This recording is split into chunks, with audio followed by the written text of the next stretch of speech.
पंचायत समिती कार्यालय नांदगाव खंडेश्वर येथे कर्मचारी गैरहजर राहून मनमानी कारभार करीत असल्याच्या अनेक तक्रारी तालुक्यातल्या नागरिकांनी माझ्याकडे काही दिवसापूर्वी केल्या होत्या।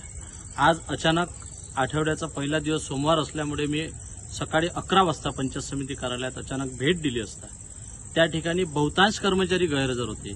कुणाचाही रजेचा अर्ज नव्हता, परवानगीचा अर्ज नसताना सर्व कर्मचारी गैरहजर होते। एवढंच नाही तर गटविकास अधिकारी स्वतः गैरहजर होते।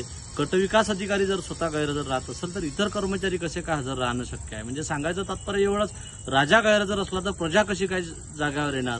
म्हणून जो या ठिकाणचा मनमानी कारभार आहे तो तात्काळ त्याच्यावरती बंधन घालावं गटविकास अधिकाऱ्यांनी आणि जे गैरहजर कर्मचारी यांना कारणे दाखवा नोटीस द्यावी व त्यांचा आजचा बिनपगारी अर्जित रजा करावी अशी मागणी गटविकास अधिकाऱ्यांना आंदोलनाचा इशारा देऊन केलेली आहे। तसेच 7 दिवसाच्या आत बायोमेट्रिक प्रणाली या पंचायत समिती कार्यालयात लावावी अशी मागणी केली आहे। शासनाचा आदेश आहे की सर्व शासकीय कार्यालयामध्ये बायोमेट्रिक प्रणाली असणे अत्यंत गरजेचं आहे, ते लावण्यात यावी। परंतु आपला मनमानी कारभार चालला पाहिजे याच्यासाठी इथल्या कर्मचारी अधिकाऱ्यांनी बायोमेट्रिक प्रणाली लावली नाही। म्हणून 7 दिवसाच्या आत जर बायोमेट्रिक प्रणाली लावली नाही तर आम्ही शिवसेनेच्या वतीनं, उद्धव बाळासाहेब ठाकरे पक्षाच्या वतीनं तीव्र आंदोलन छेडू असा इशारा आज या ठिकाणी आम्ही गटविकास अधिकारी आणि जिल्हा परिषदेचे मुख्य कार्यपालन अधिकारी यांना दिला आहे।